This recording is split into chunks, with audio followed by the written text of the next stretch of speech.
Bismillahirrahmanirrahim. Assalamualaikum warahmatullahi wabarakatuh.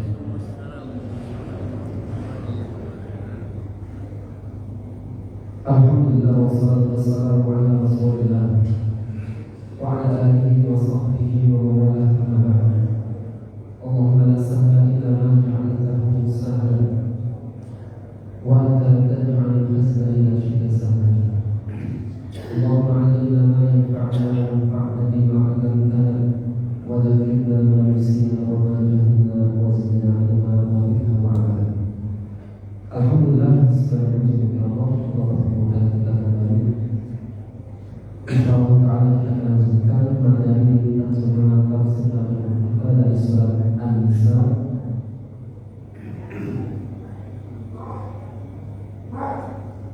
Dan kita sampai pada ayat yang ke-58.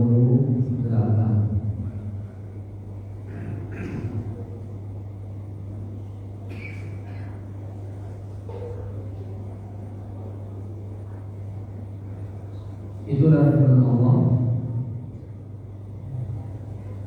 Inna Allaha ya'murukum an tu'addul amanati ila ahliha. Sudah kita ambil beberapa poin dari ayat ini, namun kita akan sempurnakan dari tafsir pada poinnya. Dan sebelum kita masuk pada tafsirnya, kita terjemahkan wajah. Inna Allaha, sesungguhnya Allah, ya'murukum, memerintahkan kalian an-tu'addul amanat, agar kalian memberikan atau menunaikan amanah ila ahliha, kepada ahlinya atau orang yang berhak menerimanya. Wa idza hakamtum, dan apabila kalian menetapkan hukum atau menghukumi bainan nas, di antara manusia, antahkumu bil adl, agar supaya kalian menghukumi dengan adil. Inna Allaha, sesungguhnya Allah, ni'ma, sebaik-baik. Ni'ma sudah kita jelaskan dari asal kata ni'ma dan ma. Ni'ma dan ma, sebaik-baik. Ma apa-apa. Karena setelahnya fi'il maka menggunakan ma masdariyah. Kalau setelahnya isim masuk ni'ma. Tapi jika setelahnya fi'il maka ni'ma. Sesungguhnya Allah ni'ma, sebaik-baik, ya'imukum, memberi, mengajar, atau bahasa kita yang kita kenal dengan mau'idhah. Dan mau'idhah yaitu apa? Nasihat yang menggerakkan hati dan pikiran. Jadi mau'idhah itu lebih abdah, lebih menyentuh akal dan hati. Bihi, dengannya. Ini kembali kepada ma, apa-apa. Dan apa yang dimaksudkan di sini adalah amanah dan adil. Allah memberi pengajaran, memberikan arahan nasihat dengan amanah dan adil. Innallaha, sesungguhnya Allah, karena adalah sami'an basira, maha mendengar dan maha melihat.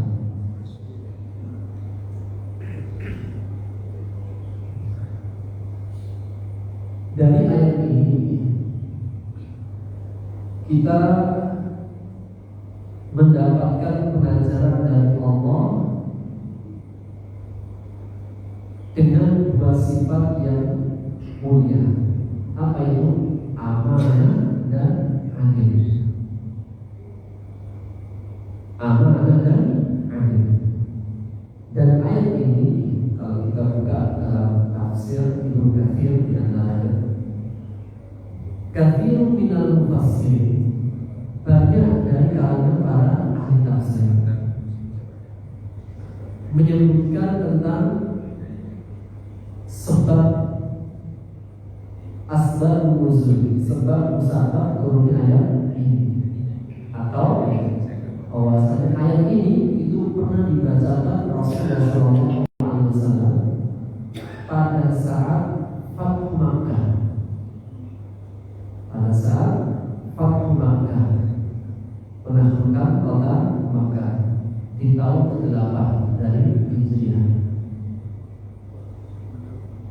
Ketika Rasulullah SAW menaklukkan kota Makkah di tahun ke-8, maka Makkah menjadi haknya kaum muslimin karena ditaklukkan dengan peperangan. Dan kisahnya bermula dari pengkhianatan orang-orang musyrik Makkah atas perjanjian Sulhul Hudaybiyah. Kalau kita tarik mundur ke belakang, terjadi perjanjian Hudaybiyah yang dikenal Sulhul Hudaybiyah, perjanjian Hudaybiyah, yaitu pada saat Rasulullah hendak umrah di tahun ke-6, termimpi sedang umrah dengan para sahabat.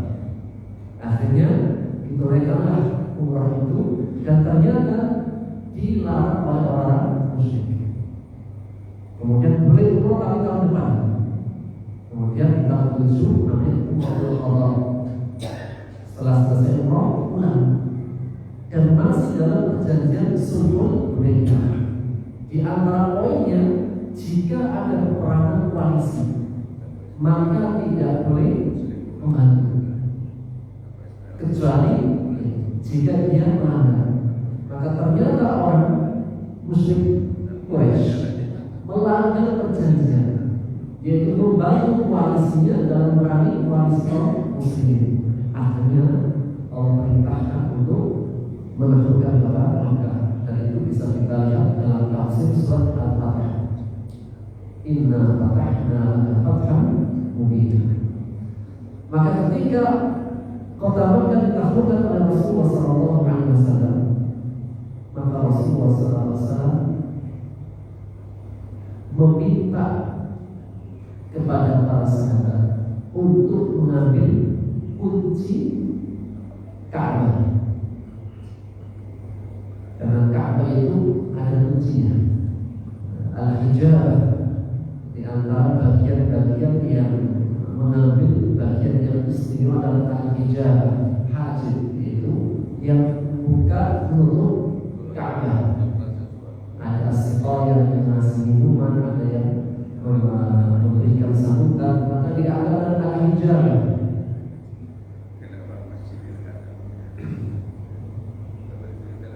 Maka kunci Ka'bah di tangan Banu Syaibah. Dan sejak dulu kunci Ka'bah itu dipegang oleh kabilah Banu Syaibah sampai sekarang.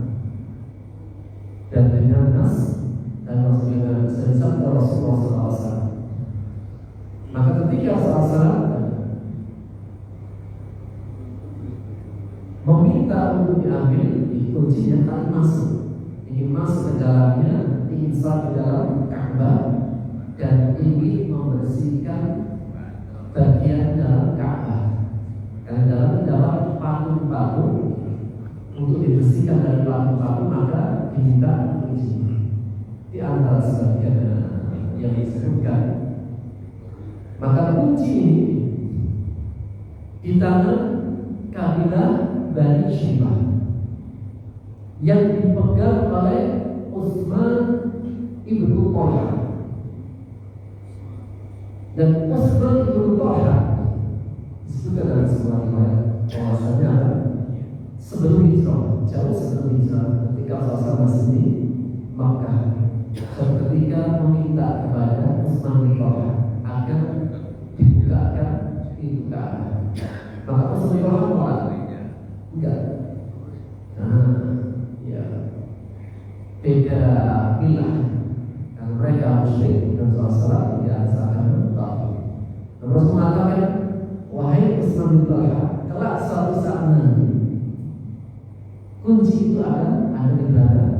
Nah, ya Rasulullah ketika bisa asas dasar wahyu, maka tidak diberikan oleh Utsman bin Talha, karena saat itu yang memegang pengurusan Ka'bah yaitu yang antara Bani Syaibah.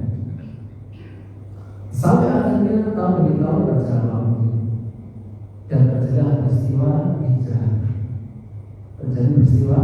hijrah. Maka para sahabat berhijrah di kota Madinah.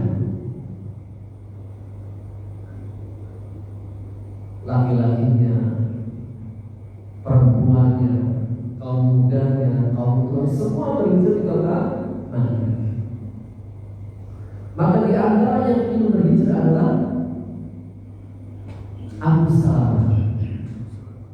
Abu Salamah dengan istrinya Ummu Salamah, anaknya Salamah. Suami istri Abu Salamah, Ummu Salamah, dan anaknya nama Salamah. Salamah perempuan lagi. Salamah perempuan lagi.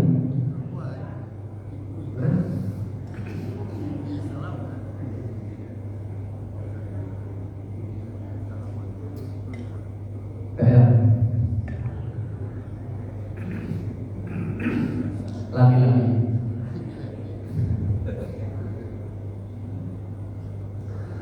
Maka ketika Abu Salamah dan Ummu Salamah dan anaknya ingin berhijrah, ketika hendak hijrah sudah menyiapkan ontanya, dipegat oleh keluarga besarnya. Maka keluarga besarnya mengatakan Ummu Salamah dan Bani Makhzum tidak berhijrah. Biarkan suaminya, tapi orang ini keluarga kami. Masih Ummu Salamah ini keluarga kami, Bani Makhzum, nggak berhijrah, nggak boleh dibawa. Istrinya nggak boleh dibawa. Maka ditahanlah, dipisahkan antara Abu Salamah dan Ummu Salamah. Maka Abu Salamah hijrah seorang, dan Ummu Salamah istri yang sangat-sangat mencintai suaminya. Ketika dipisahkan dari Abu Salamah, maka setiap hari nangis dan keluar ke Talha. Setiap hari datang ke Talha, kemudian ingin hijrah, kemudian menangis sampai pada hari demi hari. Orang kalau sudah cinta, sudah rindu dengan suaminya, bahasa kita LDR, sudah lama nggak jumpa, apa terjadi Pak? Perempuan kalau sudah rindu, sudah suka, rindu dan suka dekat, tidak apa terjadi? Nggak mau makan, setiap harinya sedih, setiap hari menangis, sampai hari itu terjadi pada Ummu Salamah. Sampai apa? Udah orang melihatnya, orang yang keadaannya sakit, orang keadaannya berat, hingga ada beberapa orang Quraisy, para tokoh-tokoh orang Quraisy yang melihat ini Ummu Salamah kalau dibiarkan bisa mati. Kalau mengatakan kepada kabilahnya, udah lepaskan Ummu, lepaskan putrimu ini menemui suaminya. Jika tidak, dia bisa wafat atas dasar para tokoh memberikan saran, maka Tuhan besarnya melepaskan Ummu Salamah. Dan biarkan. Tapi apa? Udah biarkan saja. Jadi keluarga kalau sudah kesel gimana? Udah silakan pergi sono. Pak hidup atau mati terserah. Demikian juga yang kepada Ummu Salamah.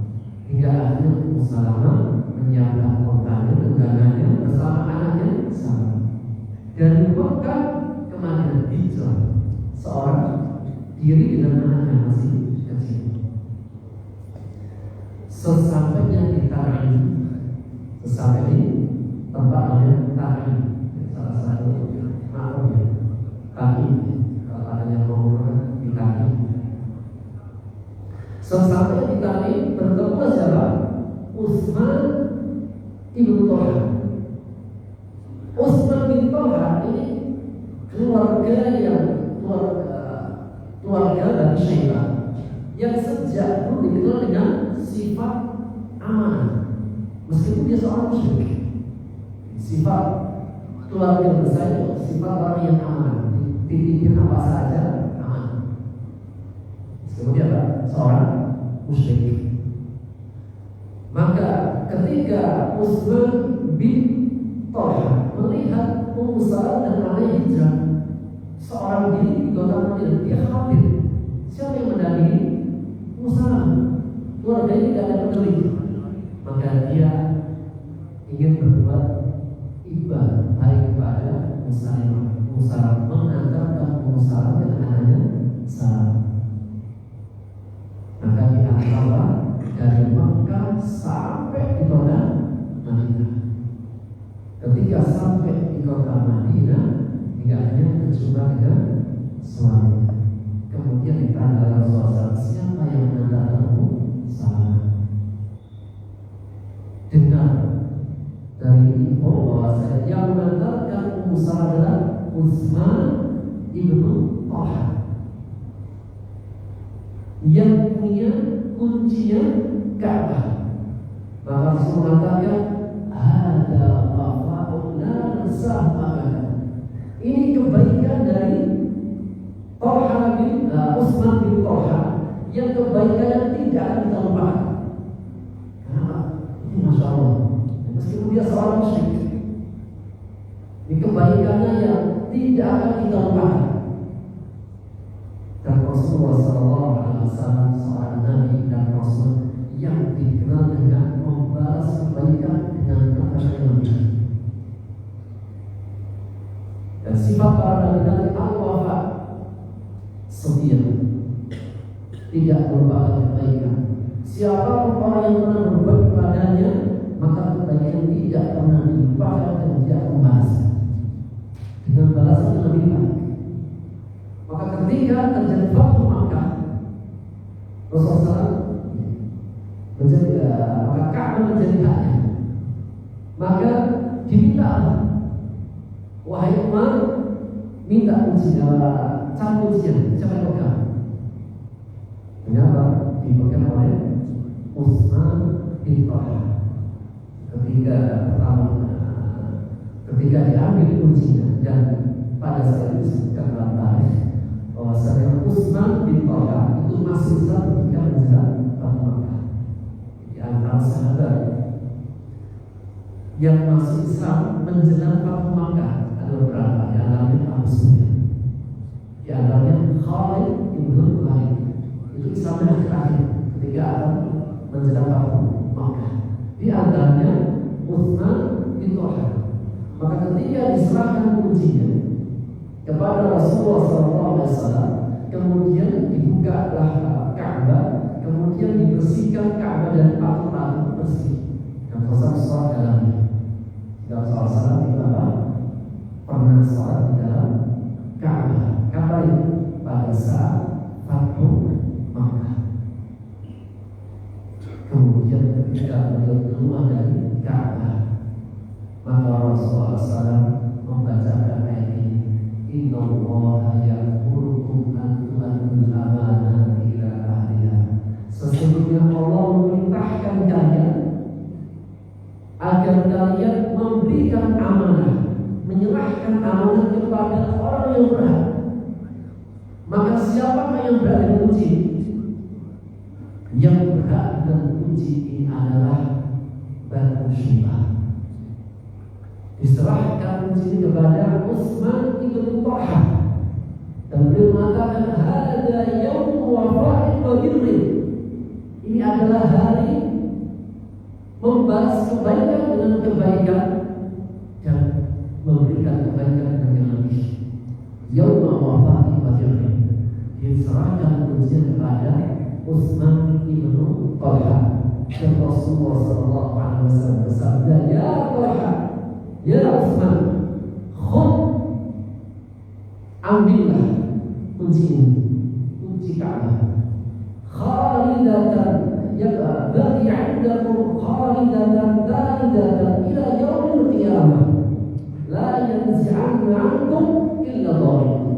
Wahai Utsman ibnu Talha dari kabilah Bani Syaibah, ambillah kunci ini untukmu dan kekal dalidah, khalidatan dalidah, kekal selama-lamanya dan terus menurun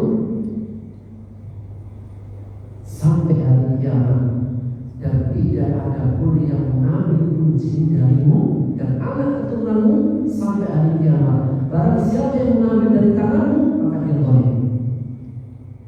Sehingga sampai sekarang kunci Ka'bah itu di kabilah siapa? Bani Syaibah. Bermula dari yang pertama Utsman ibnu Talha. Rasulullah SAW memberikan amanah kepada ahli. Karena sejak awal dulu kabilah Bani Syaibah dikenal dengan amanah. Sebagaimana amanahnya ketika menjaga usaha.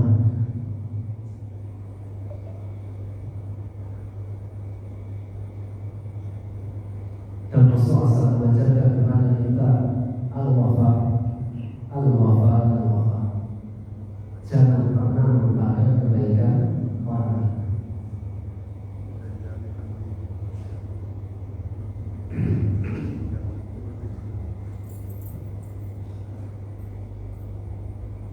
Dan amanah di antara sifat yang mulia. Bertambah kemuliaan amanah, sifat amanah bertambah kemuliaannya dengan datang Islam. Dan sebelum kita membahas amanah kepada siapapun dari manusia, baik di zaman ini maupun zaman sebelumnya, maka siapakah uswatul hasan, contoh dalam perkara amanah? Rasulullah SAW. Sejak dahulu kalanya sudah dikenal dengan Al-Amin, sifat yang disematkan kepada beliau adalah siddiq, amanah, amanah. Amanah. Maka aminul ardi, manusia yang sangat amanah di muka bumi adalah Rasulullah SAW. Baik dalam perkara syariat dan amanah, ya kita sebutkan amanah itu tidak ada sebatas di antara manusia. Amanah itu amanah itu amanah itu berupa perkara nilai-nilai agama, perintah larangan, dan juga dalam perkara muamalah. Maka aminul ardi adalah Rasulullah SAW. Tidaklah Allah Subhanahu wa Ta'ala memberikan Al-Quran melainkan kepada orang yang paling amanah. Siapa? Rasulullah SAW. Kenapa Al-Quran diberikan kepada Rasulullah SAW? Karena dia yang paling amanah, hati yang paling bersih. Karena Allah Subhanahu wa Ta'ala tidak akan meletakkan Quran melainkan kepada orang yang terbaik. Sebagaimana ulama bahwasanya yang mengantarkan Al-Quran siapa? Yang mendapatkan Quran adalah Rasulullah SAW. Yang menyampaikan wahyu Quran, yang mengantarkan Quran, wasilah Sebagai perantara wasilah Al-Quran adalah Jibril alaihissalam. Dan Jibril adalah malaikat yang Allah sifati dengan amin. Sehingga aminus sama bertemu dengan aminul ardi, berjumpa antara orang amanah dengan yang amanah. Aminus sama Jibril alaihissalam. Allah berfirman dalam surat At-Takwir di ayat yang ke-19.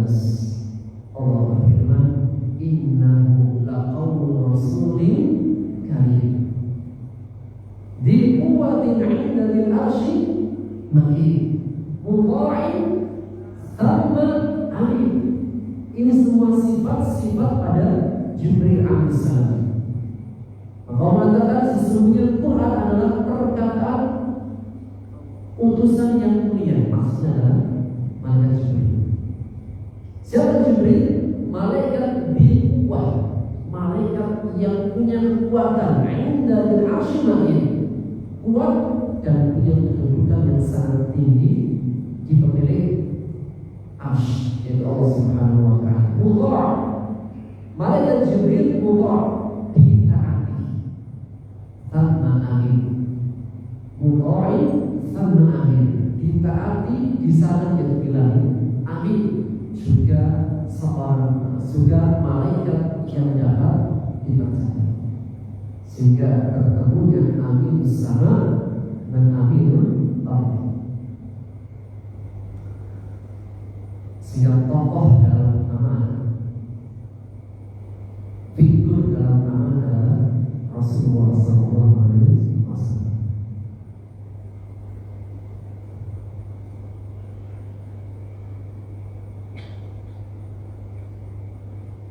Dan sifat amanah adalah sifat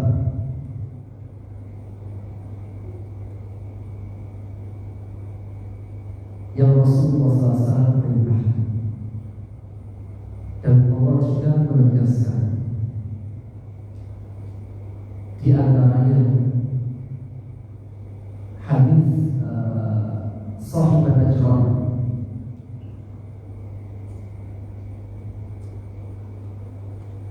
datang kepada Rasulullah SAW. Dua pendeta Najran di kota Madinah. Para pendeta, kalau rahib, ahli ilmunya orang Yahudi. Kalau Nasrani, rahib Nasrani. Kalau habrul Yahudi. Maka datang dua rahib, Aqil dan Sayyid, Sahib Najran dari Najran, kepada Rasulullah SAW. Ketika datang berdebat tentang ketuhanan dan kenabian. Jadi pernah ada dua orang pendeta dari Najran datang di kota Madinah berdebat dengan Rasulullah SAW. Al-Aqim tentang ketuhanan dan kenabian. Bahwasanya apa yang diyakini oleh Nasrani itu tidak benar, menjadikan Isa sebagai Tuhan atau anaknya Tuhan. Kemudian saling memberikan dalil Al-Quran sampai akhirnya di ujung daripada diskusi antara ketuhanan dan kenabian terjadilah mula'anah, saling la'nat. Hampir terjadi mula'anah atau dalam istilah pembahasan. Karena pernah kita bahas di surat Al-Imran. Maka hampir terjadi pembahasan antara Rasulullah dan dua pendeta dari Najran.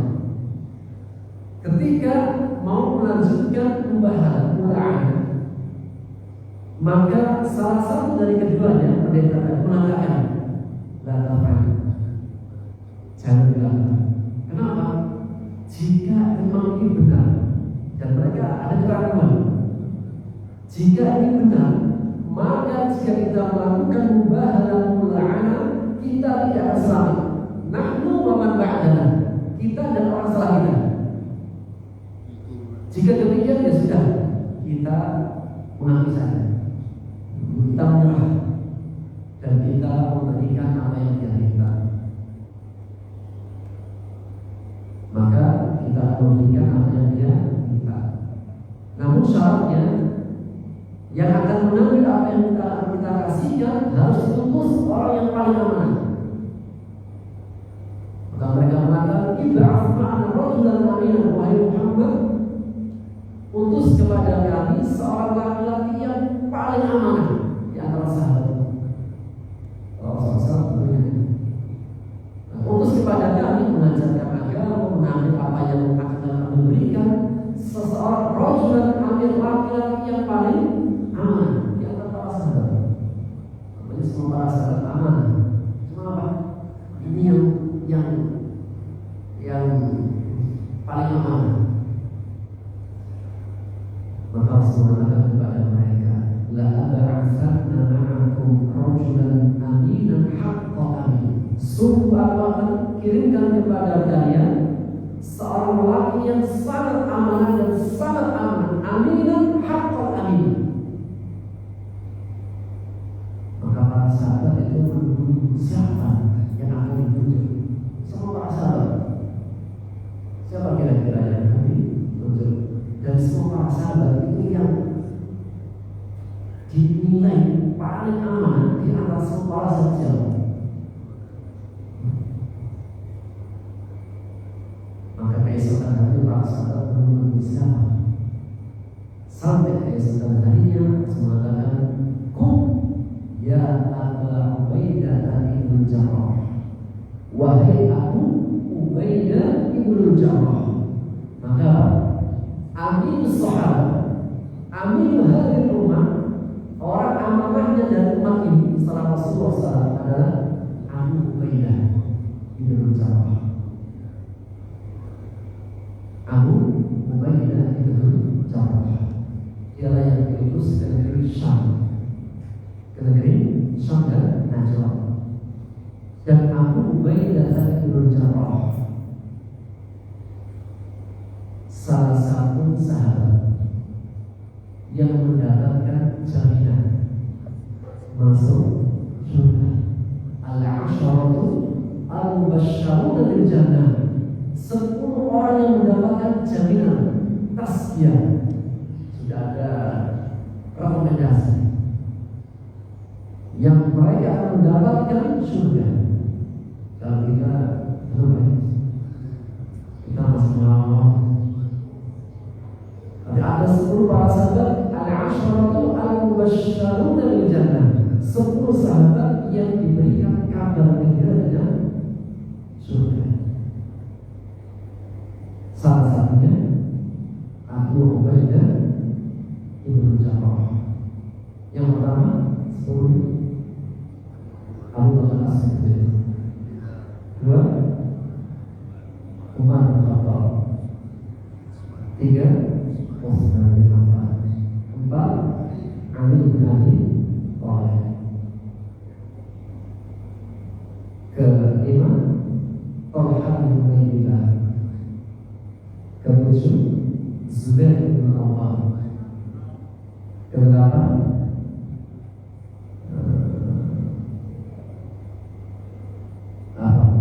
yang ke-5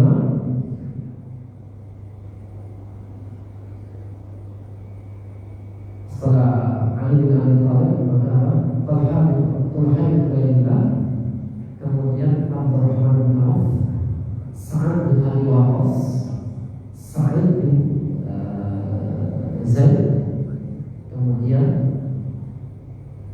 yang terakhir berapa?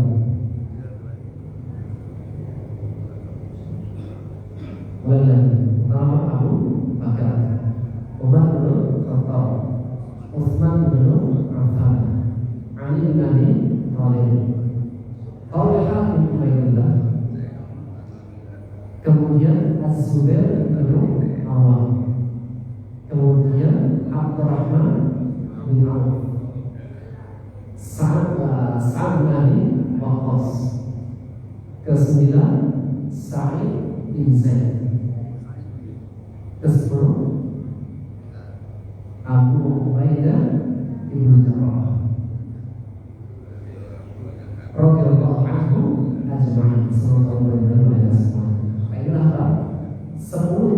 sahabat yang mendapatkan jamin masuk surga. Salah satu adalah Abu Ubaidah ibn Jarrah.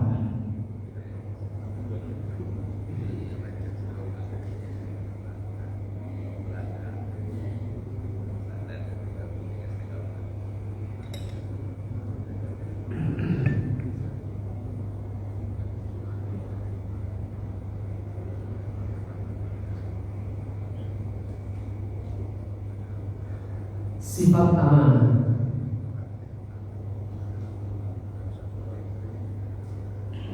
Di pertemuan yang lalu kita sebutkan tidak dikatakan amanah jika tidak ada penjagaan. Orang dikatakan amanah jika di dalam amanah ada dua sifat, alimun hafid.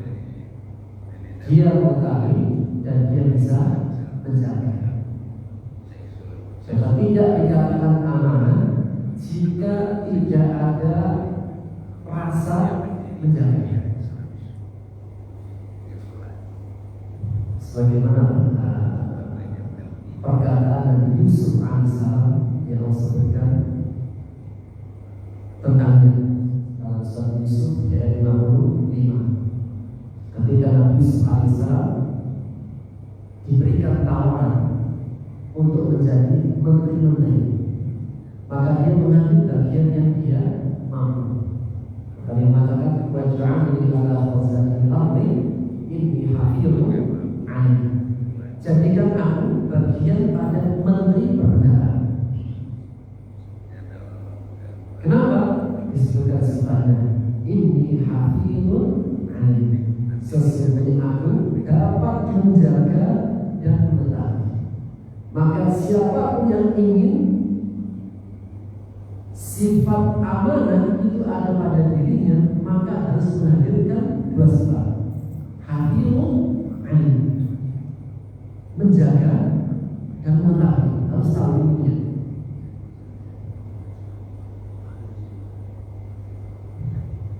Baik dalam perkara agama ataupun dalam perkara dunia. Sholat amanah, ini. Maka jika kita ingin amanah dalam sholat, maka harus menjaga sholat. Sehingga lafaz dalam Al-Quran Al-Karim selain aqimus sholat, dirikanlah sholat, Allah sudah menyebutkan hafizu as-sholat, jagalah sholat. Aqimu dirikanlah, juga hafizu, jagalah sholat. Karena seseorang jika ingin amanah dalam sholatnya, maka harus menjaga. Apa itu amanah? Kalau mengatakan al-amanah, amanah yaitu seseorang mengerjakan kewajiban tugasnya, padahal dia mampu dan kuasa untuk meninggalkan. Orang dikatakan amanah satu, selain sifat yang menjaga dan mengetahui, dia mengerjakan tugas kewajibannya, padahal dia mampu meninggalkan. Dan dia meninggalkan yang bukan haknya, padahal dia mampu mengambilnya. Misalnya seseorang naik jabatan jadi kepala. Kalau sudah jadi kepala, dia mengatur secara SOP perusahaan, baik karyawan maupun kepalanya datangnya jam 8. Tapi kalau sudah sampai jadi ketua, nggak bisa ngatur. Semuanya jam 8. Maksud saya jam 8. Tapi jika dia amanah, maka dia tidak akan, dia tetap menjalankan tugasnya meskipun dia punya kuasa, punya kemampuan untuk meninggalkan. Dan dia meninggalkan yang bukan haknya, padahal dia punya kuasa dan mampu untuk mengambilnya. Maka itu harus disebut orang yang amanah. Dan sifat amanah adalah sifat yang dengannya iman itu sempurna. Maka dikaitkan iman itu dengan amanah. Rasulullah SAW bersabda, la imana liman la amanah. Tidak ada iman yang sempurna bagi siapa yang tidak menunaikan amanah. Maka seseorang menunaikan amanah bukti keimanannya sempurna. Jika tidak menjaga amanahnya, maka cerminan imannya terkurang. Sehingga perkara amanah adalah perkara yang sangat diperhatikan dalam agama Islam, baik menyangkut dalam perkara adil maupun dunia.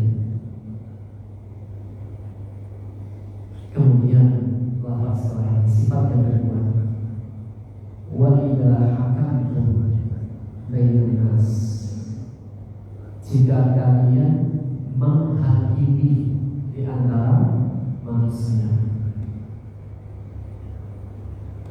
menetapkan hukum. Siapa? Tugasnya siapa dalam menetapkan hukum? Salah, benar, ya, tidak. Tugasnya siapa? Tugasnya jaksa, tugasnya hakim, tugasnya pemimpin, tugasnya tokoh. Maka setelah sifat amanah selesai, maka pindah pada sifat yang kedua. Apa itu? Adil. Jika amanah tegak di tengah manusia, keadilan tegak di tengah manusia, selesai. Tegaknya kehidupan manusia, amanah dan adil.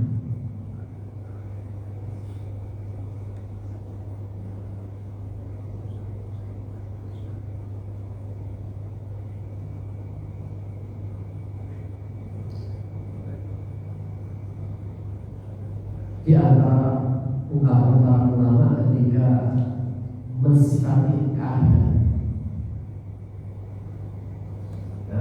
apa itu adil? Lawannya boleh. Adil lawannya boleh. Apa itu adil? Tidak pilih kasih. Maka di antara sifat yang dikatakan oleh para ulama, al-'adlu qimatun mutlaqah la taqbalu ta'sir. Adil itu nilai yang sempurna, mutlak, tidak menerima pembagian. Maksudnya adil itu adalah sifat nilai yang mutlak, tidak bisa dibagi dan dikurang-kurang. Maksudnya ini, kebaikan, adil kebaikan pada umumnya itu bisa dibagi, bisa dipilih. Kita punya uang atau kita mau sedekah, boleh nggak pilih kasih? Sedekah.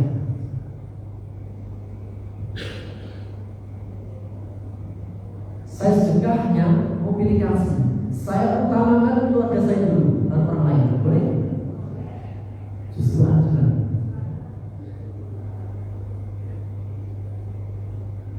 saya bayar zakat, saya ingin ngasih zakat saya, itu kepada yang dekat dengan saya dulu sebelum yang jauh. Dalam kebaikan saya pilih kasih, saya mengutamakan membagi, boleh. Hak saya, bahkan al-aqrab wal ahwaj. Dalam kebaikan mulai dari yang paling dekat kemudian yang paling membutuhkan.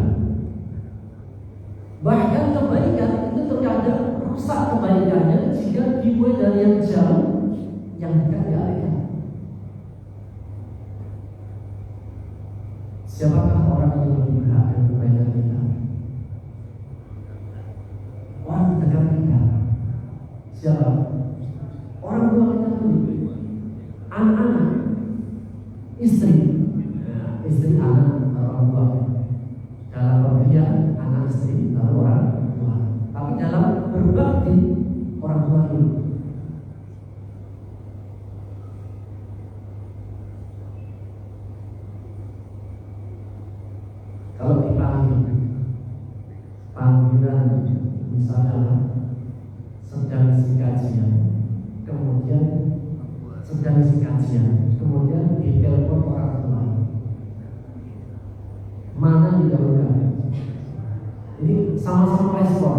merespon misi jamaah, misi kajian, merespon itu menganggap orang tua. Mana bukan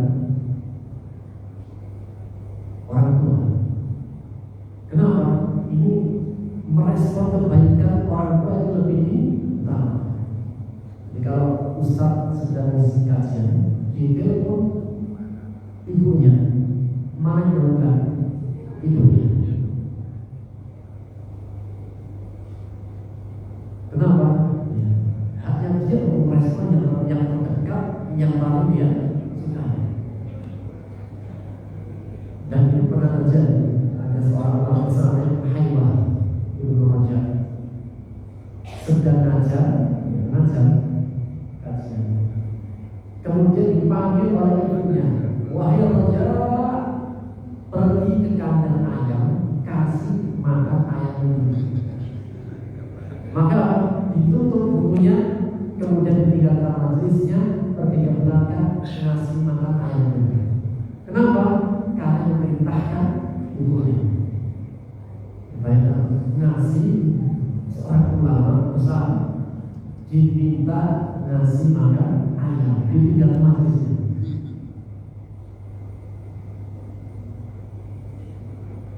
Maka kebaikan itu menerima pembagian. Saya boleh mendahulukan, saya boleh membela, saya boleh mengutamakan, tapi itu tidak pada akhir. Kalau adil, maka mutlak. Adil itu mutlak. Mau kepada yang dekat, yang jauh, musuh atau teman, harus adil.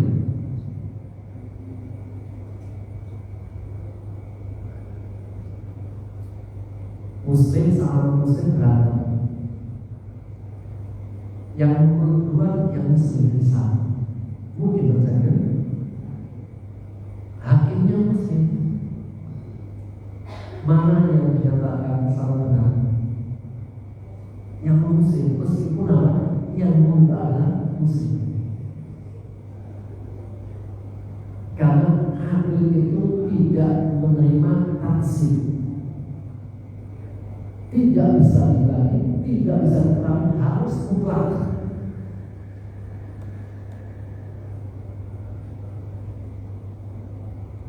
Dan keadilan Allah menetapkan bahwasanya Allah mengharamkan pada dirinya sifat zalim, menunjukkan Allah Maha Adil.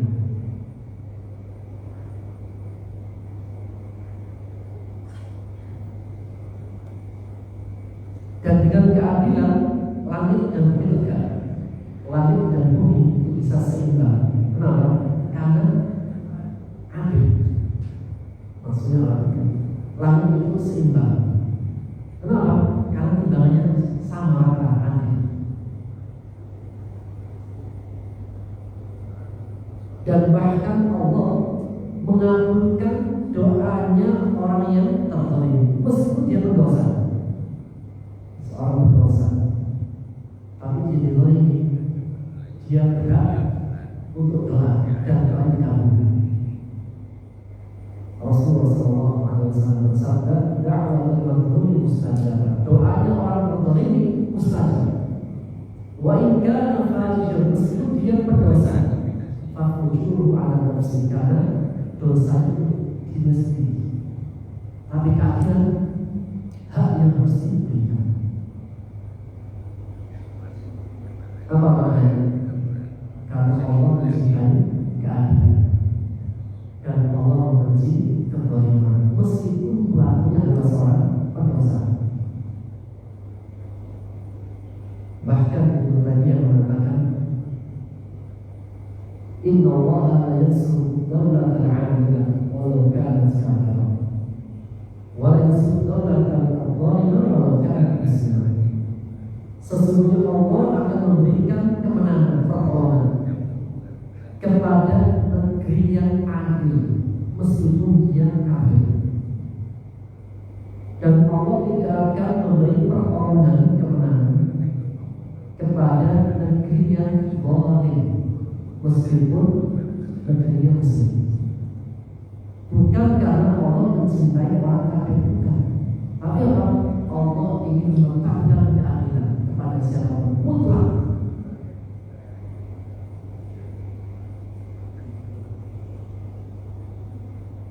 Dan Allah perintahkan pertama-tama innallaha ya'muru bil 'adl. Kalau kita dalam setiap Jumat hampir Rasulullah kita menutup terjemahannya dengan innallaha ya'muru bil 'adli wal ihsani wa ita'i dzil qurba. Sesungguhnya Allah perintahkan wahai jamaah yang ada di masjid pada Jumat, ya'muru bil 'adli, dengan adil, wal ihsan, kebaikan, wa ita'i dzil qurba, kekerabatan. Maka adil itu lebih didahulukan daripada kebaikan dan kekerabatan. Dan selain Allah menegaskan larangan tentang perbuatan wal fahsya wal munkar, kecil perbuatan munkar dan kebaikan. Hal ini menegaskan akan keadilan. Sesungguhnya keadilan adalah perkara yang Allah sangat cintai dan Allah menegakkan hukumnya dengan adil.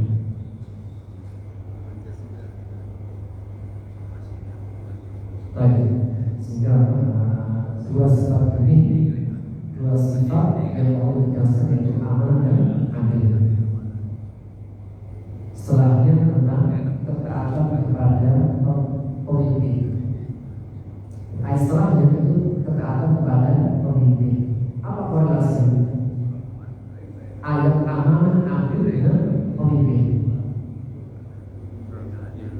Karena sifat amanah dan adil itu harus ada di tengah rakyat dan pemimpinnya.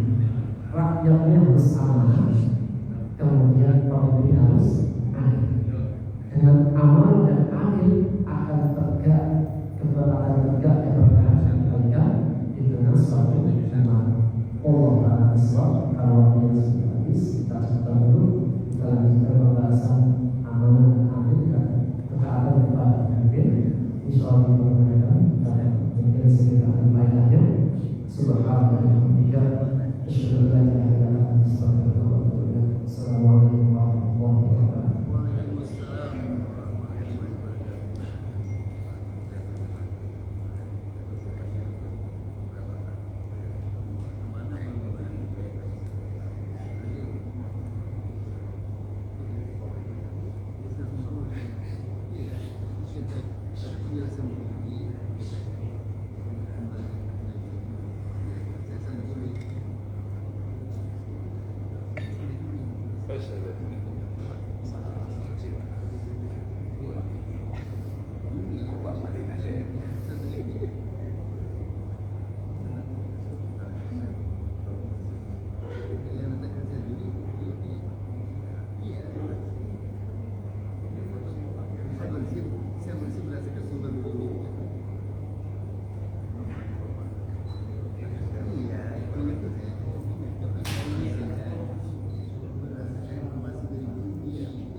Kita sebulan lagi.